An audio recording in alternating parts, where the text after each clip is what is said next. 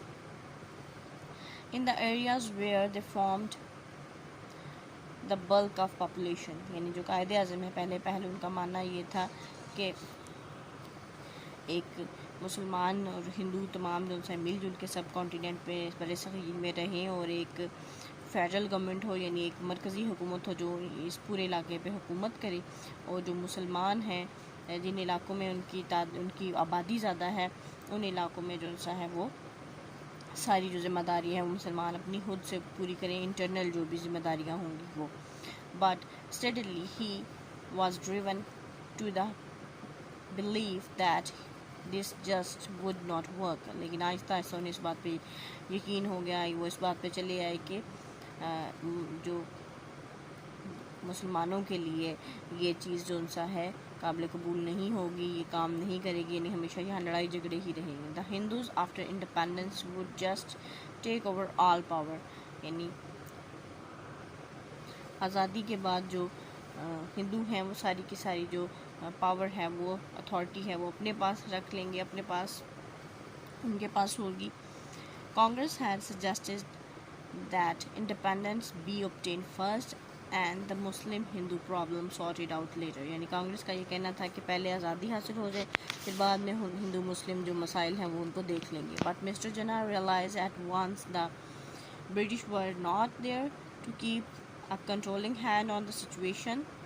The Hindus would seize everything worthwhile. یعنی لیکن جو مسٹر جناح ہیں انہوں نے یہ محسوس کیا کہ اگر یہاں پہ جو برطانوی لوگ ہیں، برٹش لوگ ہیں، وہ نہ ہوئے، یعنی ان کے ہاتھ میں ابھی کنٹرول سارا ان کے ہاتھ میں، اگر وہ یہاں نہ ہوئے اور اگر اس مسئلے کو بعد کے لیے چھوڑ دیا گیا تو ہندو ہر وہ چیز جو کہ قابل قدر، جو کہ قیمتی ہے، اتھارٹی والی ہے، اس پہ قبضہ کر لیں گے. So at the meeting of Muslim League at Lahore in 1940 he put forward the goal of a separate Islamic state. تو انہوں نے مسلم لیگ کا جو اجلاس تھا 1940 میں جو ہوا تھا، اس میں انہوں نے یعنی قائد اعظم نے ایک الگ مسلم ریاست کا جو منصوبہ ہے، جو پلان ہے، یعنی اپنی منزل جو سی ہے وہ عیاں کر دی کہ ہمیں ایک الگ مسلم ریاست چاہیے. This was the end of the one nation plan. The Quaid had such a power over the Muslim population that the British would have to respect his proposal. یہ جو سا ہے ایک قومی نظریہ کی جو سا ہے وہ اختتام تھا قائد اعظم کی. مسلمانوں پہ ایک طاقت تھی، یعنی مسلمان ان کو مانتے تھے، ان کی بات مانتے تھے. اس وجہ سے جو برٹش ہیں ان کو قائد اعظم کا یہ جو پرپوزل تھا، یہ جو ڈیمانڈ تھی، اس کو پورا کرنا پڑا. دو دا viceroy tried desperately until the final act of partition to keep India united. یعنی آخری دم تک جو ہے اس وقت کا جو وائسرائے اس نے یہ کوشش کی تھی کہ انڈیا کو تقسیم نہ کریں، ایک ہی باڈی رہے یہ. He did not really believe it would be possible. یعنی اس کو یہ محسوس ہوا، اس کو اس بات کا یقین تھا کہ یہ ممکن نہیں ہے. In August 1947 two nation theory became a reality. 1947 میں جو دو قومی نظریہ تھا وہ حقیقت بن کے ابھرا اگست 1947 میں. نیکسٹ ٹاپک ہے ہمارا دا آئیڈیالوجی آف پاکستان. یعنی پاکستان کی اساس، پاکستان کس نظریے پہ، کن تھاٹس پہ قائم ہوا. Ideology is the name given to the set of ideas, ideals and beliefs. یعنی آئیڈیالوجی ہم کہہ سکتے ہیں کہ یہ خیالات اور جو ہمارے یقین ہے، ہمارے ایمان کا جو سا ہے ایک جزو ہے. that are particularly to a group of people and also guide them. یعنی یہ خاص قسم کے لوگوں سے جو سوچ ہے ان کی اس سے تعلق رکھتا ہے اور ان لوگوں کو رہنمائی فراہم کرنے سے. As such, in their struggle for a separate homeland, the Muslims of the subcontinent were guided by their ideology, which helped them to achieve their goal. یعنی جو مسلمان تھے بر صغیر کے مسلمان، ان کی جو جدوجہد تھی ایک علیحدہ وطن کے لیے، ایک علیحدہ مادر وطن کے لیے، اس نے یعنی مسلمانوں کی جو آئیڈیالوجی تھی ٹو نیشن آئیڈیالوجی، اس نے مسلمانوں کو گائیڈ کیا، اس نے مسلمانوں کو رہنمائی فراہم کی. The same ideology was helped the leaders of the new nation to frame the constitution and laws and run the country accordingly. یعنی یہی جو آئیڈیالوجی تھی، یہی جو نظریہ تھا، اس نے جو نئی جو قائم شدہ قوم تھی، یعنی نیا جو ملک قائم ہوا تھا، اس کے جو لیڈر سے رہنما سے ان کو رہنمائی فراہم کی کہ کس طرح سے وہ کانسٹیٹیوشن بنائیں، کس طرح سے لاز بنائیں، قوانین کس طرح سے بنائیں تاکہ وہ ان کے مطابق اس ملک کو چلا سکیں. The realization that Muslims should know and assert their identity began slowly towards the end of Mughal Empire. یعنی مغل امپائر جو مغلیہ سلطنت تھی، اس کے زوال کے ساتھ ہی مسلمانوں نے یہ محسوس کیا کہ انہوں نے اپنی جو شناخت ہے اس کو دوبارہ سے منوانا ہے. Their defeat in the War of Independence in 1857 was a blow, but it brought the Muslims together. جو 1857 کی جو جنگ آزادی تھی، اس میں جو مسلمانوں کی شکست ہے، اس نے مسلمانوں کو بہت دھچکا دیا، لیکن یہ پھر بھی مسلمان ہیں جو وہ اس کا فائدہ یہ ہوا کہ مسلمان آپس میں مل گئے، باہمی جو اختلافات تھے ان کو ختم کیا. Personalities began to emerge who influenced the Muslim community as scholars, thinkers and leaders. بہت سی جو انسا ہے شخصیات وہ ابھری اسکالرز کے طور پہ، مفکرین کے طور پہ اور رہنماؤں کے طور پہ. Within a century, this common ideology that Muslims were united by their religious and cultural identity and should have the opportunity to live and progress according to their faith and its teaching, gave a sense of direction and a mission to the Muslims to achieve their goal. یعنی ایک ہی صدی میں مسلمانوں نے اس بات کو محسوس کر لیا کہ ان کا جو کلچر ہے، جو ثقافت ہے، جو مذہب ہے، اور جو ایک سب کی ایک کامن آئیڈیالوجی ہے، یعنی مسلمانوں کا ایک جو کامن نظریہ ہے، سب کا ایک جو نظریہ ہے، ایک فیتھ ہے، ایک ایمان ہے، یہی مسلمانوں کو جوڑے ہوئے ہے اور یہی جو انسان ہے مسلمانوں کو لیڈ کرے گا کہ کس طرح سے انہوں نے پروگریس حاصل کرنی ہے، کس طرح سے اپرچونیٹیز ملیں گی. اور اسی نے مسلمانوں کو یہ ریئلائز کروایا کہ مسلمانوں کو ایک الگ جو سا ریاست کی ضرورت ہے، اور مسلمانوں کے اس مشن میں اسی جو آئیڈیا ہے، اسی جو ایمان ہے، اس نے مسلمانوں کی مدد کی تاکہ وہ اپنی جو منزل ہے وہ اس کو حاصل کر سکیں. We have read about some of these leaders and thinkers in the chapter and also in book 2. Here we will briefly talk about the ideology has shaped Pakistan as it is today. The framework of all India Muslim League was in accordance with these ideals and beliefs. This was a common and strong platform for the Muslims and of the subcontinent. یعنی ہم نے جو بک 2 ہے، یعنی 7th class کی جو بک ہے، اس میں مختلف شخصیات کے بارے میں پڑھا تھا، اور یہاں پہ بھی ہم نے پڑھا ہے جو کہ مختلف مفکرین اور مختلف رہنماؤں کے بارے میں. یہ تمام جو ہے یہ مسلم لیگ کے جو خیالات اور مسلم لیگ کے جو آئیڈیاز تھے ان کے مطابق تھا. یعنی مسلم لیگ جو سوچتی ہے، اسی سوچ پہ انہوں نے ایک مسلم لیگ نہیں، ایک کامن پلیٹ فارم مسلمانوں کو، ایک مضبوط جو ان سے مضبوط کامن پلیٹ فارم مسلمانوں کو دیا جو برصغیر کے مسلمان تھے، جس کے تھرو اسٹرگل کر کے انہوں نے ایک آزاد ریاست حاصل کی. The 14 points presented by Mr. Jinnah, which were the basis of all future negotiations with Congress, also embodied the basic views of Muslims. یعنی جو قائد اعظم نے اپنے 14 نکات پیش کیے تھے، وہ جو بھی مستقبل میں کانگریس کے ساتھ جو بھی مذاکرات ہوئے اس کی بیس تھی، اس کی بنیاد وہی تھی. اور بہت سارے ایسے بیسک خیالات تھے جن کے ساتھ مسلمانوں جو کہ مسلمانوں سے باؤنڈیڈ تھے، جو کہ مسلمانوں کی عکاسی کرتے تھے. Later events confirmed the views of Allama Iqbal, Qaid Azam and other prominent leaders that they the only solution to this problem was an independent country for the Muslims of subcontinent.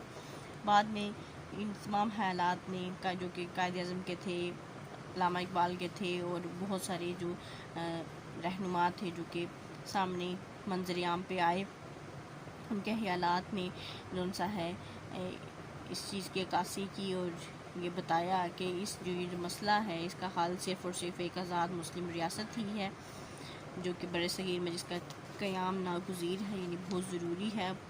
It was agreed by all and stated by Quaid Azam that یہ یعنی قائد اعظم نے جو اپنے نکات پیش کیے تھے اس پہ تمام مسلم رہنما جو سے متفق تھے، اور قائد اعظم نے ان کو بیان کیا، ان کو بتایا، ایکسپلین کیا. فرسٹ اس میں سے ایک نقطہ ہے جو یعنی یہاں پہ جو پہلا نقطہ ہے، Pakistan should be guided by principles of justice and fair dealings with all. یعنی پاکستان جو سا ہے سب کے ساتھ انصاف پسندانہ سلوک کرے گا، انصاف پہ مبنی اصول ہوں گے پاکستان کے. سیکنڈ ہے that Pakistan was indeed a homeland not only for the majority the Muslims but also minorities. یعنی قائد اعظم نے یہ بھی فرمایا کہ یہ صرف مسلمانوں کا ہی ملک نہیں ہے جو کہ یہاں پہ بڑی تعداد میں موجود ہیں، بلکہ وہ لوگ جو کم تعداد میں مختلف مذاہب سے تعلق رکھتے ہیں ان کے بھی یہ وطن ہے. all people were equal before the law. یعنی تمام لوگ جو ہے قانون کے آگے برابر ہیں. all people were equal citizens of sovereign state. یعنی تمام لوگ یہ جو ریاست ہے اس کے تمام لوگ برابر شہری ہیں. The ideology of Pakistan is also expressed in the objectives resolution passed in March 1949 leading to the framing of the first constitution by the Constituent Assembly 1952 to 54. یعنی یہی جو آئیڈیالوجی ہے جس کے جو آبجیکٹیو اس ریزولوشن میں بیان کیے گئے تھے جو کہ 1949 میں پاس کی گئی، اسی نے جو سا ہے جو پاکستان کے آئین ہے اس کو بنانے میں جو آئین ساز اسمبلی ہے 1952 سے 1954 کی اس کو گائیڈنس فراہم کی، اس کو رہنمائی فراہم کی. However, it must be admitted that this was not an easy task as there were strong differences of opinion. اگرچہ یہ تسلیم شدہ ہے کہ یہ کوئی آسان کام نہیں تھا کیونکہ بہت سے لوگوں کی مختلف آراء تھیں، ایک کسی بات پہ متفق نہیں تھی. although there have been changes in constitution since then 1962 Ayub Khan 1973 Zulfiqar Ali Bhutto, لیکن یہ جو کانسٹیٹیوشن بنایا گیا تھا اس میں مختلف بار تبدیلیاں بھی کی گئیں. ایوب خان کے دور میں 1962 میں، ذوالفقار علی بھٹو کے دور میں 1973 میں. The basic ideology underlying the creation of Pakistan has continued to be guiding principle. یعنی کہ جو بنیادی نظریہ تھا پاکستان کا وہ آج بھی ویسا ہی قائم و دائم ہے کہ پاکستان کیوں بنا تھا، اور وہ آج بھی ایسا ہی ہے اور ہمیں رہنمائی فراہم کرتا ہے. ہمیں پاکستان بننے کے کیا اصول تھے، کیا قوانین تھے، اس کے بارے میں ہمیں رہنمائی دیتا ہے، گائیڈنس پرووائڈ کرتا ہے. یہاں پہ اس کو سٹاپ کریں گے. بیسٹ آف لک اینڈ اللہ حافظ.